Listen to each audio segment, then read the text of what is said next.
Control is a 2019 video game made by Remedy Studios, the same people who brought us the original Max Payne, Alan Wake, and this abomination of TV special effects.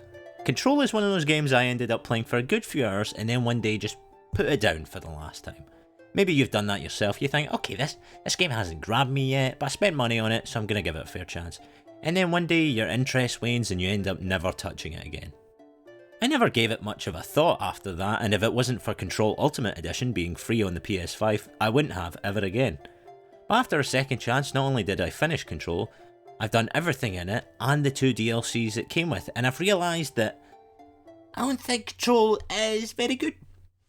The main concept of Control is unlike any other game I know of, and it's what really draws you in. The idea of the supernatural in video games isn't exactly breaking new ground, but this game is basically just expanded SCP lore.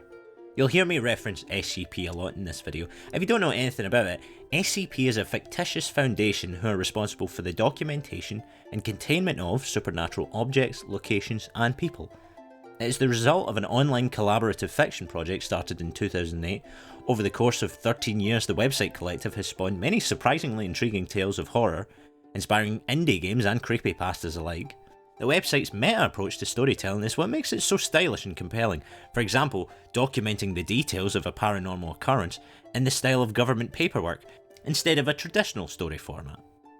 When you think of supernatural, maybe you think of the X-Files, zombies or vampires come to mind, stuff like that. But SCP stories are more akin to Lovecraftian unknowable horror, where the fear doesn't come from some bloodied undead monster that we can stab or shoot until it stops chasing, but some force that our feeble little human minds can't even understand. Like quantum physics, the meaning of life, or how Disney is one of the richest entertainment companies in the world, and yet their streaming service still looks like I've rubbed Vaseline all over my television. But for every little piece of intrigue Control leads you in with, it ultimately disappoints when it decides to sell its fascinating theme short. The people at Remedy have always been the third-person shooter people, and it shows because Control shooting is easily the most well thought out part of the whole experience, but everything outside of that? Every time I got excited expecting some story moment or lore to amount to something, I was left very disappointed. Now, you know, on the internet, I've seen a lot of people really love Control, even the parts that I think are terrible. And I know the internet, you know, I know a lot of people are going to be mad about what I think of the game, you know, even though it is just my opinion. You know, people are going to be like, hey Jordan, you suck, I hate you, I'm gonna stab you, I'm gonna find out where you live, and pee in a bottle and send it to you. And you know, that's okay, you're allowed to do that, especially the pee thing, because I'm into that sort of stuff. But while it only took about 22 hours to 100% Control, it felt like it's taken about 100 hours to put my thoughts into words.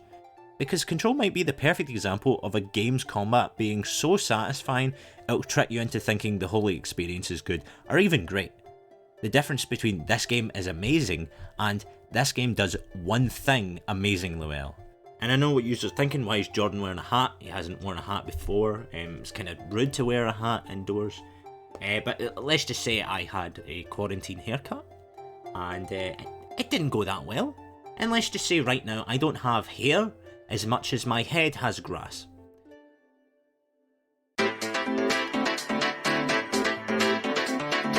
After playing Control and thinking about it for the review, even though I know things happen during the game, most of your tasks are so menial that the vast majority of who or what you're trying to find were completely wiped from my memory, even after a second visit. I feel pretty comfortable in saying that Control's story is one of its weakest aspects, its ending especially. Control's story is kinda hard to talk about, actually, because the way you experience it in-game. The game really likes splashing stylistic and confusing imagery everywhere in a way that makes things appear mysterious. It makes a lot of what's going on confusing or hard to follow, but unlike say Silent Hill, where the true nature of what's going on is not supposed to be known, strange things occur and it's up to you to interpret what you think is happening. If you read the mission logs after any mission in Control, every detail is just spelled out for you, regardless of how much smoke and mirrors the game just presented itself in. Sometimes you'll encounter something very confusing and mysterious, and you'll have fun trying to figure out what might be going on, only for Jesse to literally say out loud what is happening, completely destroying any sense of mystery or subtlety. It feels more like the game is just stepping on its own toes to tell parts of the game's story poorly, because they thought confusing flashbacks and vague imagery was more spooky and interesting. The game can't decide if it wants to be artsy and vague or straightforward and understandable. Oh, because this game has a lot of like terminology, there's some stuff I'll get out of the way first. AWEs, or Altered World Events, are basically places where weird and spooky shit happens. Objects of Power, or OOPS, hahaha, very funny, are objects that do weird and spooky shit. And the Astral Plane is kind of like the world between worlds, I guess. Perhaps the origin of all spooky and weird shit. Now, usually I would make some effort to break up a review into a story setup and then a spoiler section, but I think that even big fans of this game will agree that Control's story is not really its selling point. It's the gameplay and lore, mainly. I mean, you don't go to a prostitute for the story, you know, you go for the gameplay and the lore. Okay, that was a doomed example to begin with. Anyway, you have until this time to reconsider your life decisions, and I will reconsider my use of prostitutes in analogies. And I've said prostitutes too many times, this video is going to be taken down, time to move on. We begin Control playing as Jessie, as she finds herself at the entrance of an office building called the Oldest House, seemingly drawn to it by some unknown force. After a traumatic and not at all normal childhood event, her brother was taken away by a mysterious organisation. Jessie hopes her visit to the Oldest House might finally answer the questions she's had for so many years. We then run into a mumbling janitor named Ati, who is literally impossible to understand without subtitles. Don't worry, I'll get back to this guy later. Jessie finds the office of now the very much ex-director of the Federal Bureau of Control, who seems to have shot himself with a gun made of Lego. Jessie then takes the miracle of engineering that is the Lego gun and continues on her way, running into angry red gas zombie people along the way. Jessie then meets Emily Pope, who explains that you're the new director, and there's red angry gas turning people into zombies. You will not turn into an angry gas person if you are wearing a Legoland Tony Stark arc reactor vest known as HRAs. She sends you on a fetch quest to do something I for the life of me can't remember, even though you are now her superior. Yeah, okay, I remember this bit now. You have to find something called the hotline, which is like a magic telephone, to speak to the board, which is another thing I haven't mentioned. It's like a black upside down pyramid. They're like, I don't know, they're like your boss from another dimension. And you can't really understand what they're saying, but you get the key words through. It's kind of an interesting concept, but I realise it's not really relevant to anything that goes on, so I don't even think I bring it up that much in this video. You then find this guy, what's his name? Arish? I think his name's Arish. I can't remember. He doesn't have much going for him. Who sends you on a quest to restart some generators or some shit, even though you're also his superior. Anyway, after that, you go back and you tell Pope that the Bureau are a bunch of bitch-ass hoes who stole your brother, and that you have an imaginary friend from your traumatic childhood called Polaris. You tell Emily that Polaris led you to the Oldest House. Pope then tells you you don't know about her dumb brother, but there's a lady who does. She went to a place to make more Legoland vests for people so they don't die. After a full hour or two of running and shooting things, you find Marshall, and she says, "Yeah, I know you're bro, but you gotta do me a solid first," and sends Jessie to, I shit you not, this is an actual objective and not some random fetch quest I've just made up, to find black rocks in a quarry. Alright, let's stop right here. Seriously? How about no?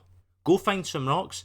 How about you find some rocks? How about one of your lackeys find some rocks? I don't know if you've noticed, but I have superpowers. I can fly. I've been caving in zombie skulls by throwing furniture at them at 120 miles per hour. So how about you do something for me, because I'm your boss? But Jessie has no conflict, self-interest, or any other interesting traits that would make her go, wait a minute, no, you do something for me. Like, she should not care about the well-being of a shady organisation that has kept her brother in prison for 2 decades. So, very long story short, then you get the black rocks, and Marshall tells you where Dylan is being held. Heading towards Dylan's cell, we make our way through the Panopticon, which is kind of like a massive cell block for paranormal objects. You finally reach Dylan's cell, and oh no, it's empty. And then over the radio, Pope tells you that he just walked in the room. Yep, finally gonna meet the guy Jessie hasn't seen in 20 years. It's the whole reason we're here. It's gonna be such a big moment. And he's not even here. He just like walks in the door at the start of the game. It's the definition of anticlimactic. Not even did he show up at basically the start of the game, he just walks into the place and gives himself up. If we're gonna go with that type of storytelling, by that token Jessie could have just sat about drinking coffee for a few hours and waited for him to show up. Now, one very important thing to note here is that we meet Dylan at the end of mission 6, right? And there are 10 story missions in the game. All the running around doing menial tasks I've mentioned up until now is 60% of the story and accounts for about 9, 10 hours of gameplay. Keep that in mind, that's all that's been driving us forward so far, and we're over 10 hours into the game. So then you go back to Central Executive, where you met Emily Pope at the start of the game, to finally meet Dylan, but it appears your estranged brother of several decades has now become an angry red gas zombie himself, but he's not quite all the way gone like other people. The Hiss, which is the name of the red angry gas stuff that I mentioned earlier, have gotten into his head and he's went all exorcist. Jessie doesn't seem particularly emotional about all this, I will get back to that later, and then Dylan tells her that the thing that let all the Hiss in is a slide projector object of power. Dylan goes on to say Jessie should find something called the Prime Candidate Programme because the Bureau are bad and she'll find out about it. I see why he feels the need to tell us they're bad, that of course they're bad. He's been imprisoned by them for 20 years, like what? Dude, why do you think I'm here? I know you've been sniffing glue and it's turned you into a zombie monster, but would you pay attention please? So then you run about for a bit, discover the Prime Candidate Programme, and find out that the Bureau have basically been stalking you since you were a kid because they thought, much like Dylan, that you had what it'd take to become the next director. Why they kidnapped Dylan and not Jessie, even though they both want the exact same thing from them, I don't know, it's never explained. Okay, but let me give the game some credit. That's interesting. You know, the Bureau, spooky government organisation, what's going on? Some mystery. This is intriguing. What will happen next on Everybody Loves Raymond? Let's check it out. Then you find a whole department dedicated to the ordinary AWE, the thing that happened to Jessie as a child, and holy smokes, there's a whole gosh darn scale replica of her town built for it. And yes, Jessie's hometown is called Ordinary.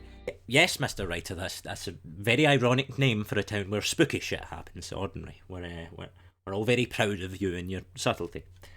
As Jessie explores the Ordinary AWE wing, she finds that the entire garbage dump from Ordinary has been moved into the Bureau so they could find the mysterious projector Jessie had left there as a child. It's here that you find out Darling, this dude, had set up a whole new department to study the projector called Dimensional Research. Okay, so let's take a wee break right here.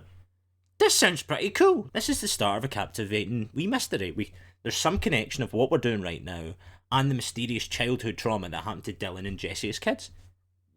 Yes, this sounds cool. I want to find out more about this. After discovering our first real nugget of intrigue, we go running about for a bit again, this time to see if we can find this new dimensional research sector. On our way there, we find ourselves at the opening of the Ashtray Maze, a kind of security measure to prevent people getting into dimensional research. It's an ever-changing kind of 60s looking smoker's lounge that rearranges itself as you walk through it. Is there anything else like it in the game, and does it make sense as a security precaution? No, but it's kinda cool, so I'll give the game points. But oh no, the maze is broken right now. Jordan, how can a maze be broken? I don't know, mate, your guess is as good as mine, really. So now that the maze is broken, oh no, what do we have to do but find the mumbling janitor from the start of the game who will lend us his Walkman to get through the maze. And no, that's not a joke, that's literally how you get through the maze. So now, once again, we break up the pace of any sort of excitement we had to spend a good 30 or 40 minutes running through hallways and corridors, fighting Hiss, so we can find Atty, who's went on vacation because he is a spooky guy who does weird stuff. We end up in this landscape place where he gives us his Walkman. I think that's what happens. It's all just strange visions. I don't know. And then we use his Walkman to get through the maze, which, don't worry, I will talk more about later. Then once we get into dimensional research, we find out the Bureau used the slide projector to enter another dimension. What? And capture something they called Hedron. But why is Hedron? Well, not only is it the thing powering the HRA Iron Man vests, HRA standing for Hedron Resonance Amplifier by the way, it seems to be the actual physical manifestation of Polaris. Aye, so that kind of makes sense. So this otherworldly being that Jessie's been friends with since her childhood, led her here to be freed. That's kind of cool. Alright, I'll go with that. So Jessie opens the door to where Hedron is being held, but oh no, she let the Hiss in. So then we fight off the Hiss and fly about for maybe longer than stays entertaining, and Polaris is freed. But Jessie begins to panic, she's rambling to herself about Polaris leaving her, she collapses to the ground before appearing back up to utter these ominous words. You are a worm through time. The thunder song distorts you. Happiness comes. Like pearls in milk.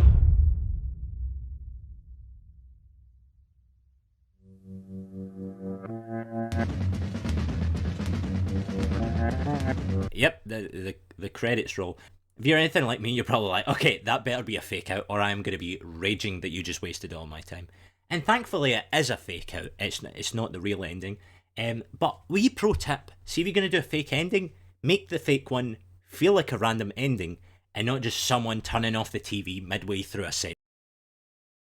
But then we experience what I think is the coolest moment easily of this game. Jesse wakes up as a low-level employee amongst a busy day at the bureau. You're tasked with delivering mail and cleaning up coffee cups, but obviously something isn't quite right here. You deliver mail to Director Trench, but your nightmare resets as you see Trench kill himself. Then there's lots of just kind of vague imagery of what's going on, and Jessie then just has to go and ruin all the mystery by stating to herself that the Hiss have gotten into her own head and that you're basically in a dream. So then, by literal willpower, she overcomes the Hiss, or some bullshit. Jessie being able to get rid of them is her, and I quote, finding the power of Polaris within herself. What? Really? We're going with the power of friendship, School of Writing? Alright. And Jessie realises she needs to go shut down the projector that's letting all the Hiss in. As the finale of the game, you then run through a red area full of giant cubes, shooting waves of enemies until you reach Dylan. You give him the old squeezy head thing to let all the Hiss out of his brain. Jessie then closes the portal made by the projector, and by that I mean she does it in a cutscene. We don't even get to see the projector during gameplay, I just have to take her word for it. And that's it, that's the end of the game. Dylan's in a coma and Jessie leaves us with, I'm the director of the Federal Bureau of Control. We're in this together. You and I.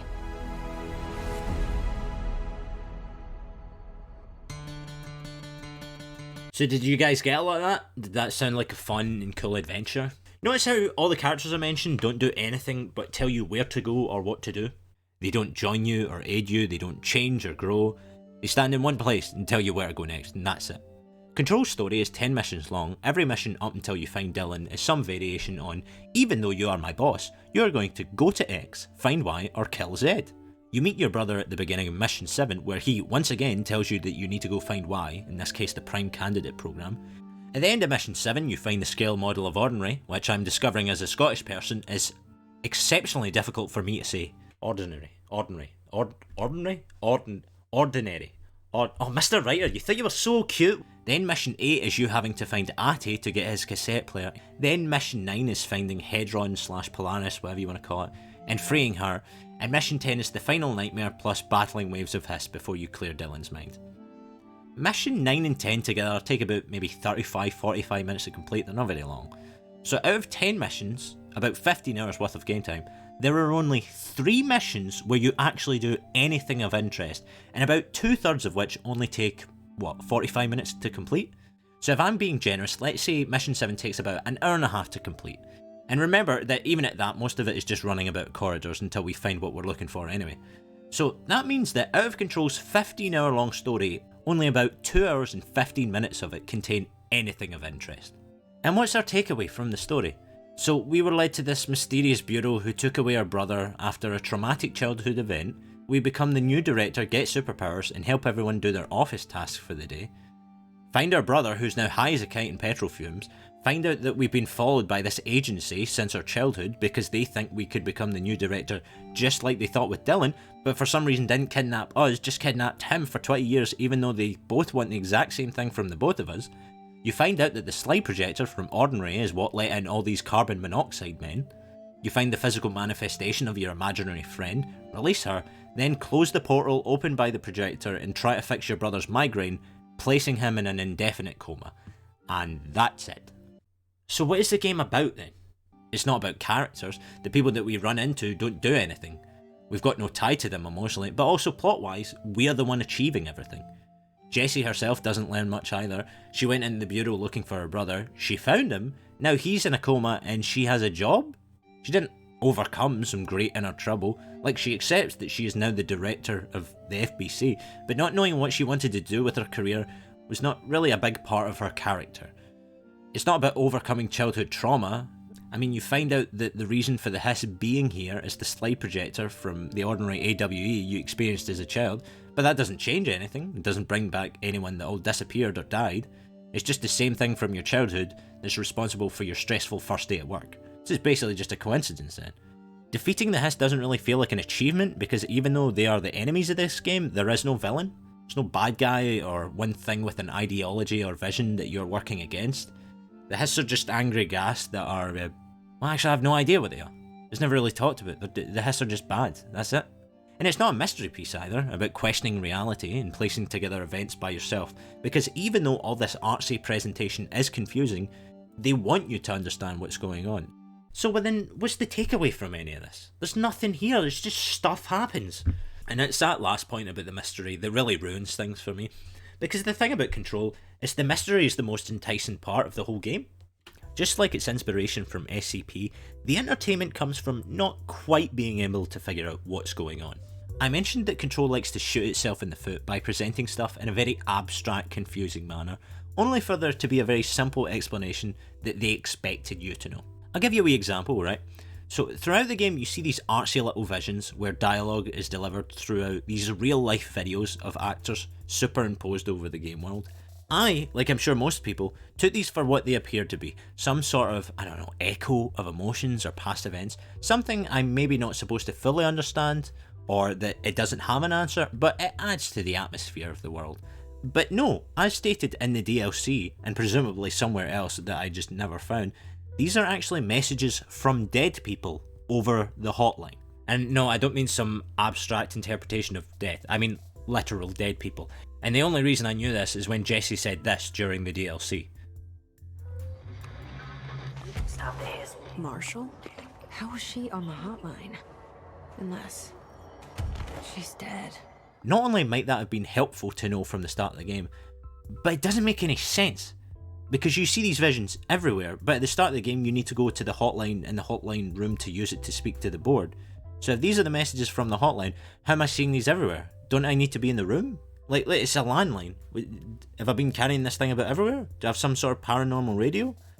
So it kind of makes sense, but kind of not. So the phone is like a paranormal object that Jessie cleanses, like she does all the other objects. Like to get like to throw stuff, you use the floppy disk. You like cleanse it. But when you cleanse an object, it's not clear if you like evaporate it and you like absorb its powers, or if it's like the Doom guy where he carries about 20 guns and you just like, they're all on his back and he just pulls them all out. One of the objects of power that you cleanse is like a merry-go-round horse, and it's like, well, she's not carrying that about, or is she? Did she just cleanse it and absorb its power? But when you cleanse the phone, it like disappears from the hotline room. And so I'm like, okay, so you have that power, but then when you start one of the DLCs, the phone is back in the room, and throughout the game you see her physically use the phone. So I have no idea what the fuck it's supposed to be. At the end of the game, Jessie picks up the hotline and hears Professor Darling, but we just established in that scene that she's in a dream, so that isn't the real hotline. Or is it? I don't know anymore, man. But the thing is, when you know these are just dead people voicemails, it puts a lot of the game into perspective. Things that I originally thought were just vague visions suddenly made, oh, that makes sense now, okay. Like how this message at the end from Darling is literally dead him telling you that the slide projector needs to be closed. Once I understood that, a lot more things made at least some sense, where originally I thought for my entire playthrough they were just weird artsy visions. Okay Jordan, we get it. You didn't like the story, right? Why did you keep playing the game? Why did you play through it like twice over the course of 2 years? It's because everything that isn't told to you in the story is the stuff that's actually intriguing. If you read Control's lore, of which there is a lot, you hear about things so interesting they make you go, wait, shit, I might be going there? I might be meeting that thing? That sounds amazing. The best example, I think, is when you find the Ordinary Wing. This is where you also find all the appropriate lore drops about the Ordinary event and what happened to Jessie and Dylan as kids, and it sounds absolutely fascinating. So, long story short, if you read through these things, Jessie and Dylan found a slide projector at a garbage dump in their hometown when they were kids, but boy oh boy did things go wrong when the slides that came with it opened portals to other dimensions. Jessie, Dylan and some schoolmates end up exploring these dimensions and experiencing some not very PG type of ordeals.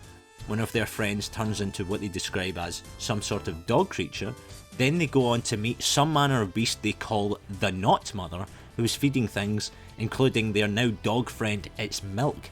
It's some really disturbing and, depending on your fetishes, kinky stuff. But it is fascinating. And when I discovered that in Mission 7, I thought, oh shit, so I get to go through these slide projections into different worlds and meet unspeakable creatures like the Not Mother?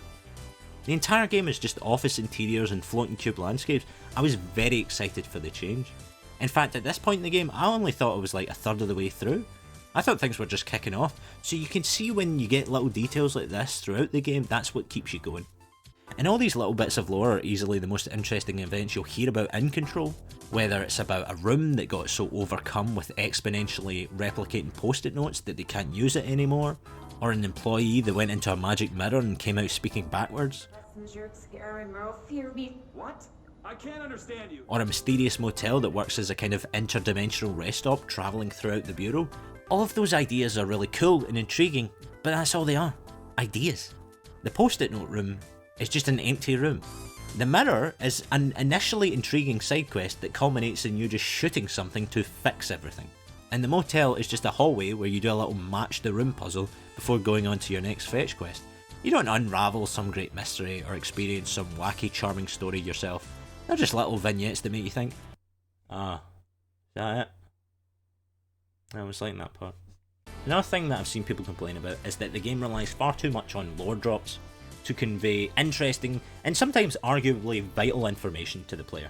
And this is made more aggravating by several other things. A lot of these lore snippets are needlessly boring. They'll just be menial stuff like workers complaining.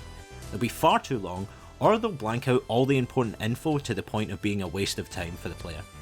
I want to make an example of this last one since it really coloured my opinion of the game. So when I played Control for the first time, discovering censored documents was quite exciting. What could be the intriguing things I'm not allowed to find out about? But to the game's detriment, so many documents are blanked out of all the vital info that they become time wasters, and after about 20 or so documents, I stopped being intrigued and started being annoyed. It's something that really sticks out when there are dozens and dozens of documents read, and after a while there's just no reason to out so many and all it does is make what interesting you do have harder to It gets fucking annoying, doesn't it? I said that there was a lot of lore, perhaps to the game's detriment, and I wasn't lying. There are about 350 pieces of multimedia you can find in the game. 350! A lot of these are at least a full page long, maybe they'll have something interesting in them. It's more than likely they won't, and when there's so many of them, it's a great way to put off players actually looking at them. The AWE DLC is a perfect example of this, as the first room you're put into has something like a dozen or so pages to read before you do anything. This room might be the best example of lazy storytelling I've seen in a long time. 12 full pages setting up what's happening in this DLC, where other games use environmental storytelling to set up your new location, maybe a cutscene or some radio dialogue with one of your colleagues. I mean, just play Fallout or Bioshock and see how much you can learn from the environment without having to read the Chronicles of Narnia first. Once we finish the game, Jesse talks about how we need to rid the Bureau of every ounce of the hiss left in it, which I thought was some sort of indication of, hey, do everything and the Bureau will open back up or something will happen. I'll save you 7 hours of doing poorly marked side quests. They don't.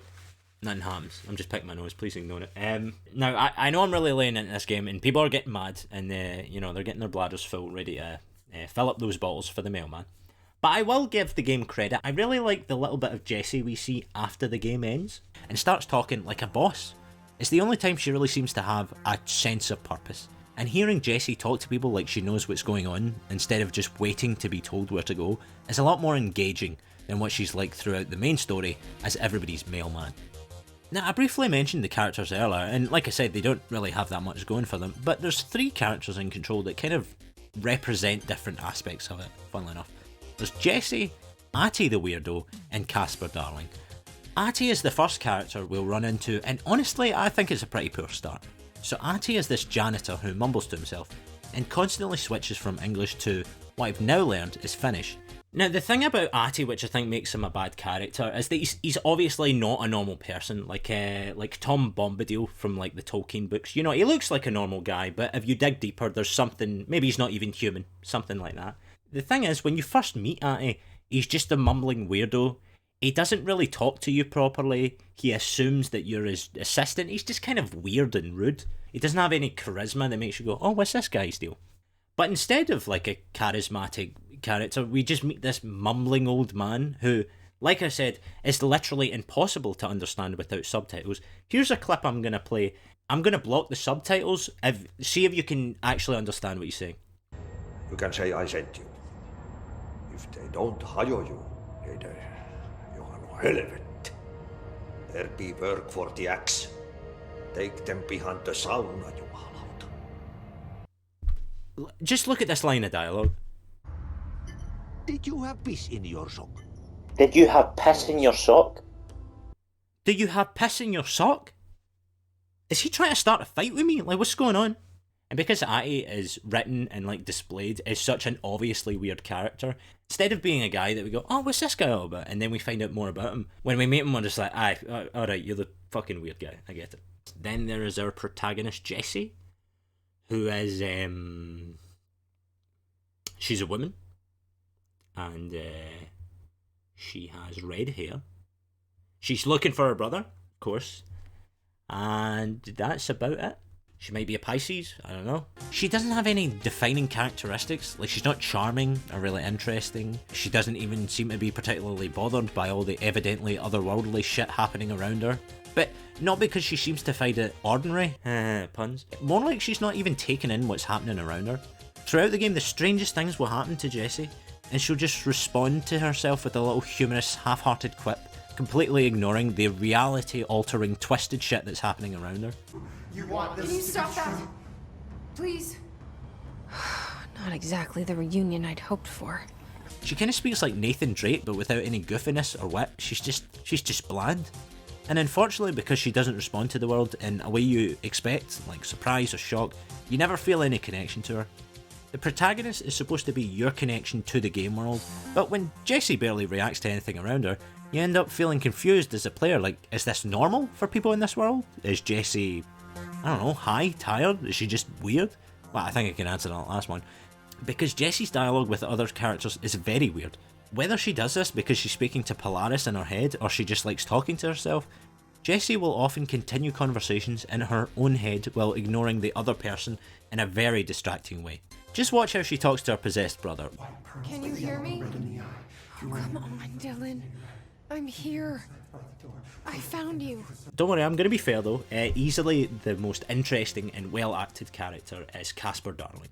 He was the head of research for the Bureau and is the one responsible for all the Legoland Iron Man vests people are wearing.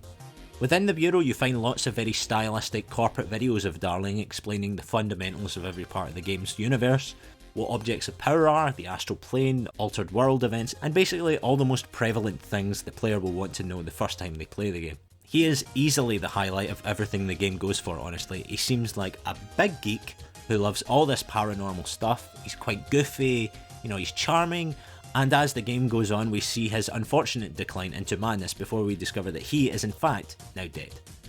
It's a shame you never actually get to meet him, as he's easily the standout. The actor portraying him, Matthew Peretta, does an excellent job, gets to show off his swole traps at one point, and he was also the voice of Alan Wake, so good for him. He's getting out there. Good on him. The biggest problem with the characters of Control is that they don't feel like characters in the traditional sense. They're not people with stories that aid you, maybe travel with you for a bit as you learn more about them. They all exist to serve a very singular purpose. Pope, Marshall, Langston, even Jessie's brother, and this guy are all essentially statues you get quests from. You don't even see Langston ever move from this one position. For all I know, his feet are permanently welded to this spot in the floor. Similarly, Atty is the weird guy. Even Darling is the Lord Drop guy, although Darling is the only one in the entire cast who actually feels like a real person, and he does have an arc, however small that may be. I think he was one of the only actors that was constantly like, oh my god, he's doing such a good job. Just watch this clip here. One day that classified not water might pour in, and you'll be glad you got an HRA keeping you afloat. And if you don't have an HRA, don't worry. It'll be quick and painless. Kidding. I'm kidding. Yes, the others have dialogue and some backstories, and credit due, they're all well performed with what little the actors have been given, but the unique purpose of most of them, as far as you're concerned, is to sit or stand in the same place all game and send you on fetch quests. Now, moving on from the main story, Control has two DLCs. It has the Foundation and AWE, which I know stands for Altered World Event, but I've been calling it the Alan Wake experience in my head, because it sounds like a very fun one-man show. I'll save you some time though. The Foundation DLC is pointless and very boring. Long story short, Marshall is missing. She went to a place called the Foundation, which is supposed to be like the physical foundations of the oldest house. Marshall has tried to blow up something called the nail for one reason or another, and Jesse has to find 4 different things to put it back together. The nail stops foreigners from stealing people's jobs, or something like that. You put the nail back together, find Marshall who's been overtaken by the hiss. You fight her, then fight her again because the game glitched and she disappeared halfway through the fight. Defeat her and you save the Bureau, yay, everyone's happy. Much like the main story, your only objectives are fetch quests, because who would Jessie be without the ability to unquestionably run about chasing whatever shit her subordinates tell her to? Although the Foundation does set up one interesting idea that isn't ever explained or expanded on, weirdly enough, of the board being an entity that is keeping its true intentions from you. During the DLC, the board gives you an option to pick between one of 2 powers. But then this creature called the Former shows up and tells Jessie not to trust the board, giving her access to the other power. The board isn't happy about that, but by the end of the DLC the board is thankful that Jessie repaired the nail, even though she's disobeyed them, and Jessie harbours some suspicions, but that's where all mention of it will end. The Former is kind of terrifying, and once again is one of the few fleeting moments that Control really captures that SCP style. But Jessie undermines that vibe with her overly casual interaction with it. She just chats to it like they're work buds, and not some terrifying Monsters Inc. concept character. Hungry? I mean, yeah, actually, I'd love a sandwich or something. Oh, and kind of a plot hole here, you do actually see this creature in the main game. You see it during a side quest when you go into the mind of a fridge, and then you also fight it when you cleanse a flamingo as well. So you see it a couple of times, but when Jessie meets the Form in the DLC, she's not like, "Hey, you're the fucking fridge guy, how you doing? You well?" The AWE DLC, sorry, the Alan Wake one-man show featuring Halle Berry DLC is far better, and actually demonstrates some things better than the main game, like some entertaining light-based puzzles to break up the unending stream of constant combat, and a genuinely creepy monster to chase. Oh! It does have almost nothing to do with Alan Wake though.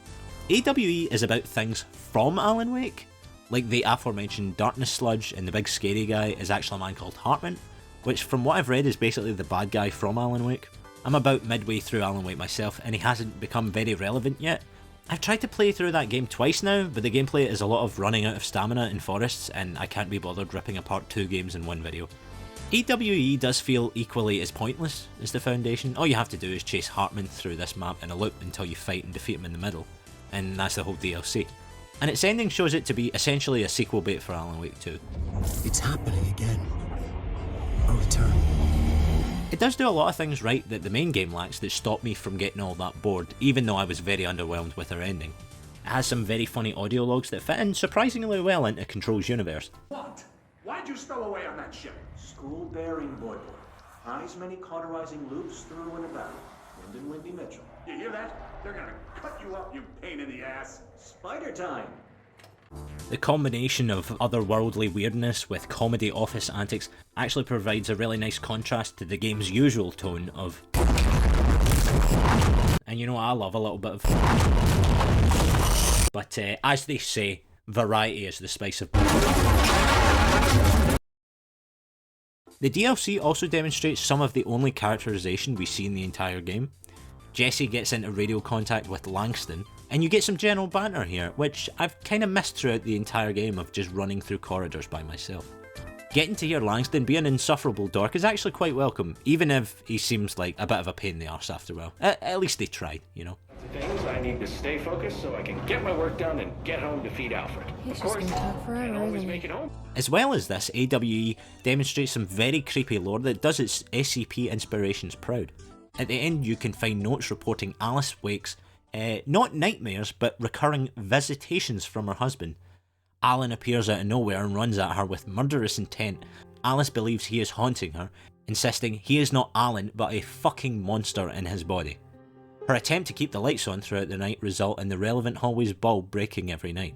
Along with this note, you find a picture nearby of said event taken by Alice. It's fantastically creepy stuff, even though the picture of Alan is somewhere between murderous apparition and my mate is high on bath salts. If you own the DLCs and aren't sure yet, I would give AWE a bash, but ignore the Foundation. I knew I was making a video, so I pushed through, but if I wasn't, Jessie would be starving to death in that dusty Red Bull right now.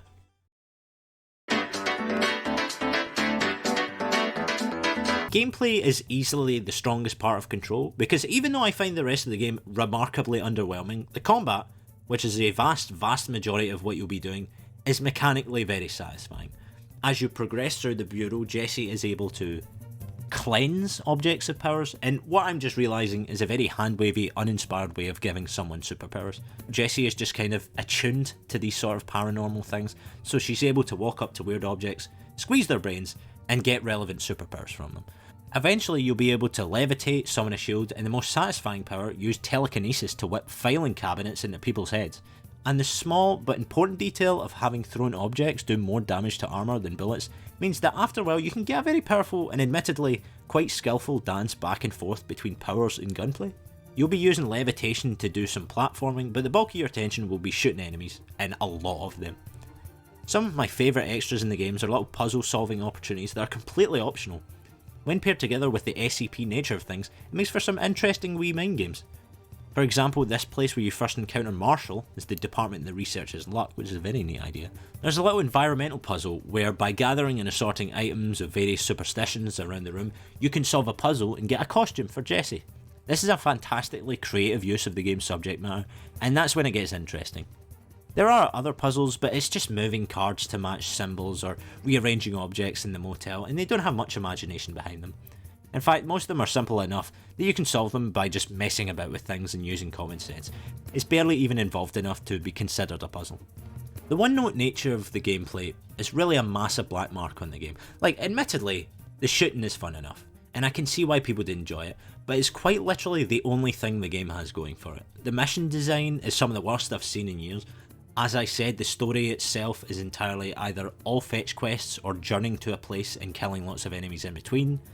The side missions are, most of the time, some variation on kill a bunch of things for some reason. When I originally started the game, shortly after it came out in 2019, this is what made me stop playing. I, the new boss of this otherworldly institution, is now trying to stop its total collapse, during which I found this rude lady in a mossy cave, who wanted me to collect mushrooms. Mushrooms. Fucking mushrooms. I'm a god. I am a god, I am in charge of this supernatural organism. Excuse me, can you collect mushrooms for me? No! Explode your brain. Kitchen cabinet into your head. No. That is offensively lazy design. On my second time around, for the sake of giving the game a fair chance, I did her questline. I found the mushrooms. Do you want to guess what happened afterwards? Yeah, I had to kill a bunch of stuff. And after I, the boss of this institution, did all these petty deeds this rude as hell woman wanted to do, you know what happens? Nothing. Absolutely nothing. Not a goddamn thing I know. It's an absolute waste of time. This woman is so rude and Jesse's never like, excuse me, do you know who I am? One really important thing to note about the combat is the lack of enemy variety. Well, technically the enemy variety is decent.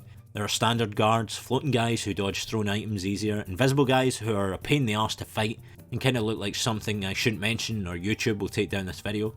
That's not my issue, it's the visual variety. Every bad guy you fight can be described as angry red gas zombie or mushroom man. These are the only types of enemies, bar a small smattering of visually intriguing bosses or literal angry objects that split up the monotony.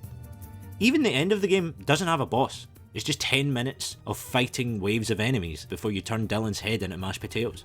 And I mean, it always comes back to the same point. This is a game with SCP inspiration written all over it, and these are the enemies you fight? Zombie men? No otherworldly, unthinkable demonic creature? Just the last of us bad guys? It's not that these design decisions are objectively bad, technically they fulfill every checkbox you could want from a game. It's just that they're so painfully safe and unimaginative. It feels like if I asked someone to paint me a picture and they've handed me a completed colouring book instead.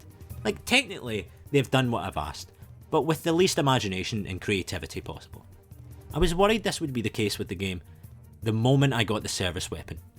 Oh cool, so how will I fight enemies in this game? Let me think, there's SCP stuff. Maybe instead of a machine gun, I can call in bugs from another dimension to tear apart my enemies. Maybe I can summon mysterious goo and immobilise them. Or no, what about some big tentacle that rips itself through a portal and does massive damage? No, you get a Lego gun. It's just a gun that changes into other guns. Doesn't even look different, it just spins around.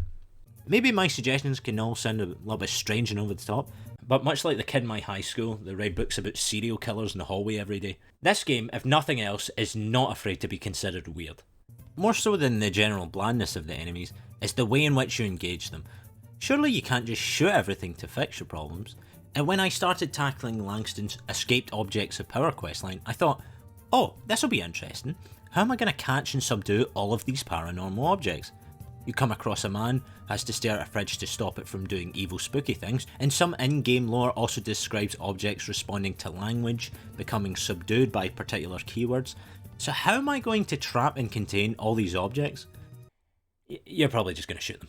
Because Jesse just has the magic superhero answer for everything. Everything in this game, story or otherwise, just involves fucking shooting things. I mean, for God's sake, there's a bit where you have to contain a giant anchor. Like a big steel thing. It's made of solid steel, right? It's an anchor where you're not going to shoot it. That's dumb, right? Giant anchor multiplying clocks? Literally just shoot this thing like, fucking LOL, are you looking at this? It's a giant anchor and you shoot it with bullets? What are you talking about? The most frustrating part is it seems that someone understood this was a bit dull, and there are interesting moments where you have to think outside the box. This possessed traffic light would teleport me to the start of a hallway when I was trying to get close to it, and then I realised, oh my god, you have to play traffic light with it. If you stop at red and go when it's green, you'll make it through. That's fantastic, it's such a fun way to break things up. The AWE DLC where you need to get rid of the dark goop from Alan Wake by controlling light sources, yes, it's creative. This train carriage where you need to reenact the evening of the train crash through audio logs, short, but yes, it's cool, it's something different. I think this is an important point to make, the choice for the game to be designed solely around combat is a result of the decision to make Jesse essentially a superhero. It also messes with the overall theme of the game, but I'll mention that in a second.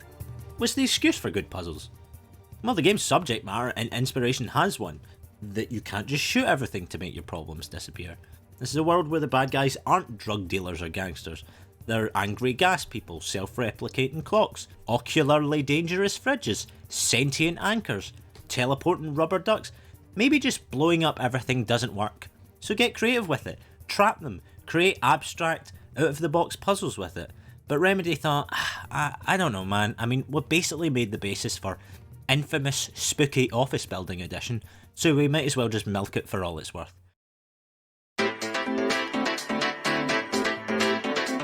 I know, I'm not done yet. So I said that the story lacks any sort of direction, and after breaking it down, it's obvious that the game isn't about anything, really. But that lack of direction is also evident in the game's kind of confused presentation. Like, no wait, I'm complaining too much. I need to say something positive about the game.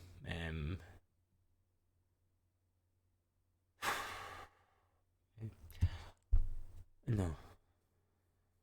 The game looks very pretty, technically. All the characters are modelled and animated very nicely.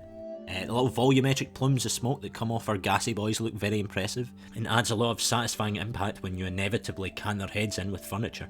The game also has ray tracing, which I can't really attest to because my computer's too weak for that, and the ray tracing mode in PS5 runs at 30 FPS, and come on man, it's a shooter, literally nobody is playing it in that mode. I will say that I find Control's screen space reflections pretty distracting. I think it's a combination of running reflections at a lower resolution and the game's anti-aliasing, which can make reflections look kind of distractingly fizzy. I guess, damn it, I'm complaining again. You know what, screw it. The lack of concrete direction is apparent in this game if you just try to describe what it's about. So it's an SCP-inspired, kind of horror game, but not really, mystery. Said it's not a mystery because they explain everything. A third-person shooter, Metroidvania, with superpowers that's set in an office building. Lots of games default to third-person shooter because it's easy to understand and pull off. People have been making great third-person shooters for a long time. But if this is supposed to be anything horror-related, it fails because you play as a god. If it's supposed to be a mystery, it fails because everything is explained. The only thing it can be is an action game, and that's the one thing Control is really solid at. And when thinking critically about Control, I think it's very easy for most people to ignore this. They just get sucked into the admittedly very satisfying loop of shooting and superpowers, while forgetting about everything else that the game sets up. That's why, although I have a lot of critical things to say about Control, in case you haven't noticed the length of the video, I'm not surprised that many people like it. If you just turn your brain off and you want to shoot things, then yeah, it's pretty enjoyable. But there really is nothing more to it than that. So visually, the game really leans hard into the 50s, 60s government building aesthetic, and yeah, it does it well, I suppose. But if you've seen any gameplay clip of Control, you've seen almost all the game has to offer. A Metroidvania, more than any other game, should have good environmental variety to keep your experience visually interesting and serve as an indication of progress throughout the game. The areas teased, but never used by the game, sound so much more interesting than what we see that it's almost insulting. The other dimensions available through the slide projector are the perfect in-game reason to just let your concept artists go wild and create something fantastic.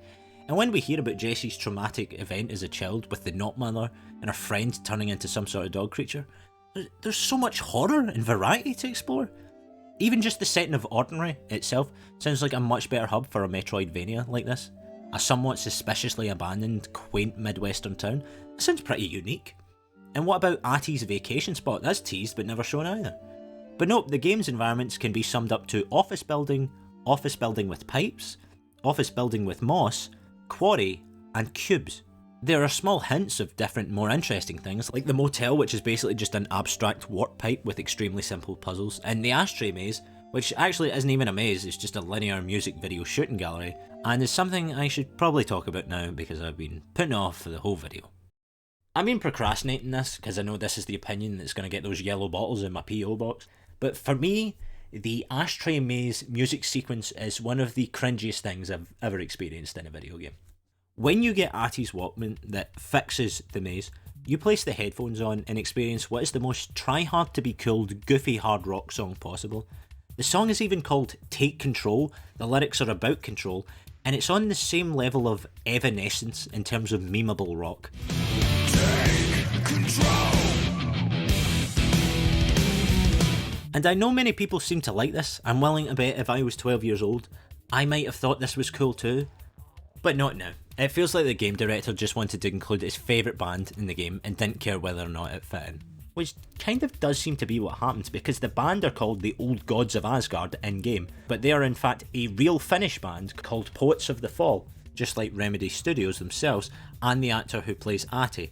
Knowing this, it just feels like the director wanted to use the music no matter how disconnected it felt from the game, because they wanted to show off more of the assets of their home country, consistent tone be damned. Like, for example, Rockstar Studios was founded in Edinburgh. I think it was founded in Scotland. Imagine you were like halfway through Red Dead Redemption 2 and a song by the Proclaimers came on about the game. I'm a cowboy and I'm looking for redemption and my favourite colour is red. Wait, that's Hall & Oates. And also, I don't believe for a second that's a song that this guy would be listening to. Like, are you kidding me? This guy would be listening to like Pink Floyd, Finnish folk music, or a Sunday afternoon radio play. Really, this guy is into like nu metal. And then at the end, well, I know I'm laying it this really hard, but it did rub me up the wrong way. Jess goes, That was awesome. And I'm like, Jessie, shut up. Nobody likes you. You've got no pals. I know a lot of people love it. I felt like I was on my own. I sent the clip to my friend and he went, aye, this is pretty, he used the word lame, and I think it's very lame. If I was like 14 years old, then I might have thought it was cool, but I listen to Japanese jazz fusion now. My musical preference aside, it just further reinforces how confused the identity of this game is. When you play the full game and experience the extent of the soundtrack over 12 plus hours, it's mostly ambient, strange beats and noise. It sounds very spooky, you know, it matches what you would think of a game like this. But if there was going to be a licensed track, I would have expected there to be much more sort of industrial and electronic tunes and not this cheese fest.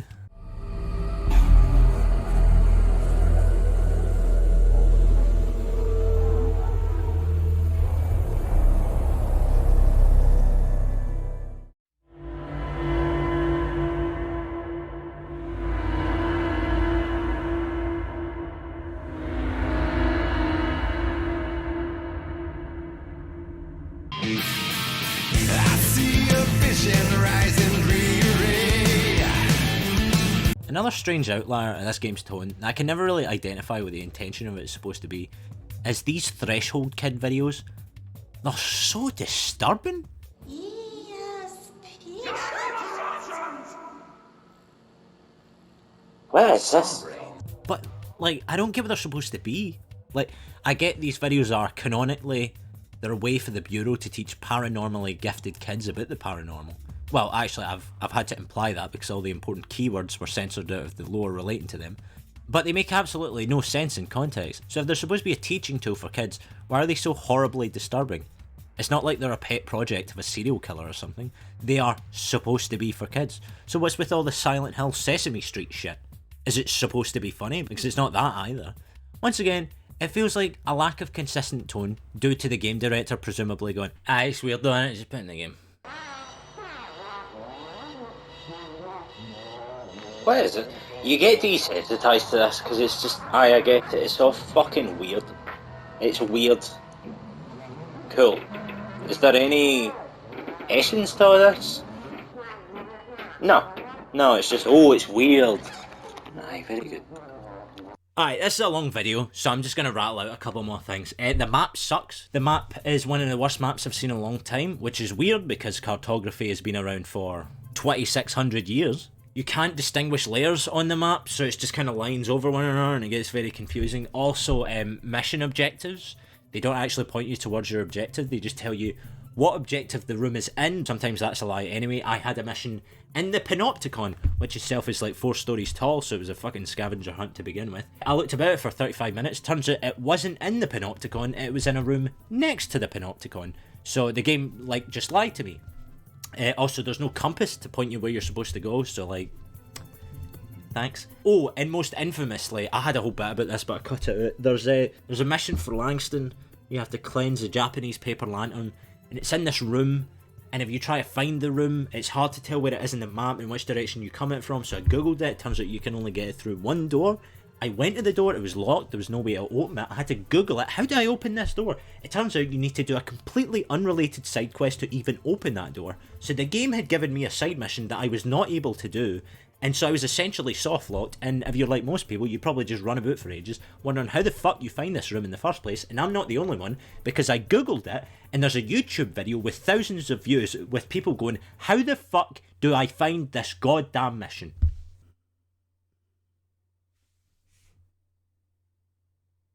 So the map's not very good. And you know what the sad thing is about it? See, for as many as complaints are in this video, and for the whole rant that I just did there, there's so many other things that I haven't mentioned. Like, there's an arcade machine in the AWE DLC, which sounds cool. It's like you play the arcade machine, you go into your own consciousness. That sounds exciting. Oh no, it's just a survival mode. And that's the sad thing, because for as much as I complain about this game, and for as long as this video is, it was so much longer beforehand. Every game as a piece of art can be judged from many different perspectives. Whether or not you find a game, book, movie, hell, even a painting good, is dependent on first what you're seeking from it. Ratchet & Clank is an awesome, colourful, guns are fun platformer, but it's a terrible real-time strategy game. Halo is a fantastic sci-fi first-person shooter, but it's also an awful harem anime visual novel. I know it's for a joke, but I am so ashamed I have that in my hard drive now. And by the same token, Control is an okay superhero game, but an awful SCP-inspired paranormal mystery. It lets you fly, gives you telekinesis, a transforming gun, cool physics-based destruction which looks fantastic when shit begins to hit the fan, but everything you could want that involves horror, mystery, character development, a decent plot, or even mission design that isn't from the early noughties, is not going to be found here. And that's a crying shame, because I can think of a lot of enjoyable superhero games that still stand up very well today, and give better environments, stories, and well, even superpowers than Control does. But a game that does SCP and noble horror well, it looks like I'm still going to be waiting a while for that. A few years ago, I might have thought, well, maybe a sequel will push them in the right direction.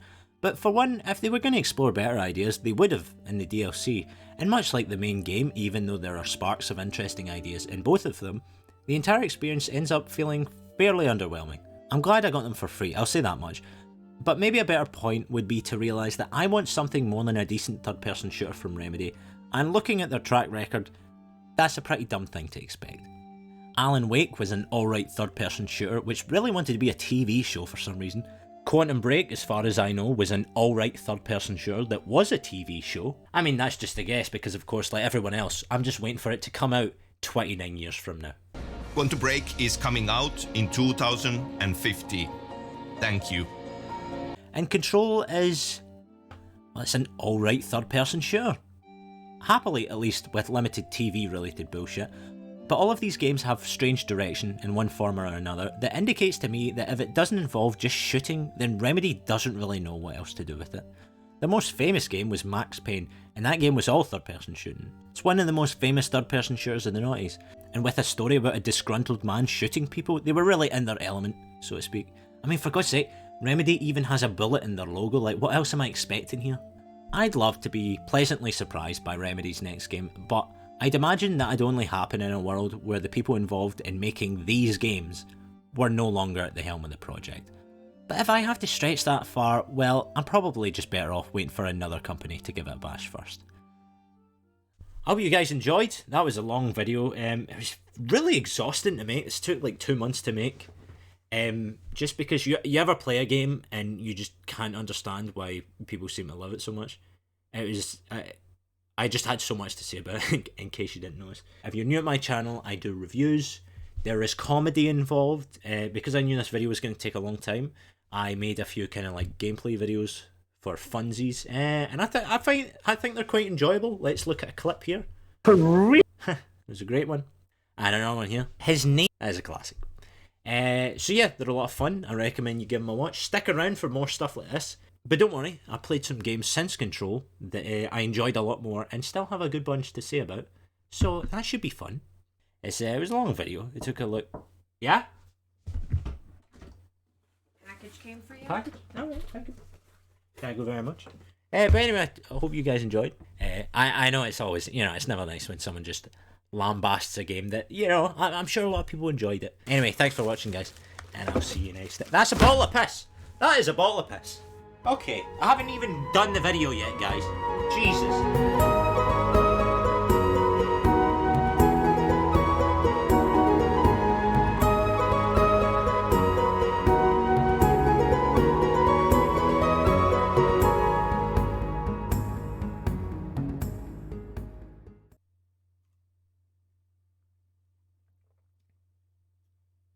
Yeah, go to the doctor, definitely.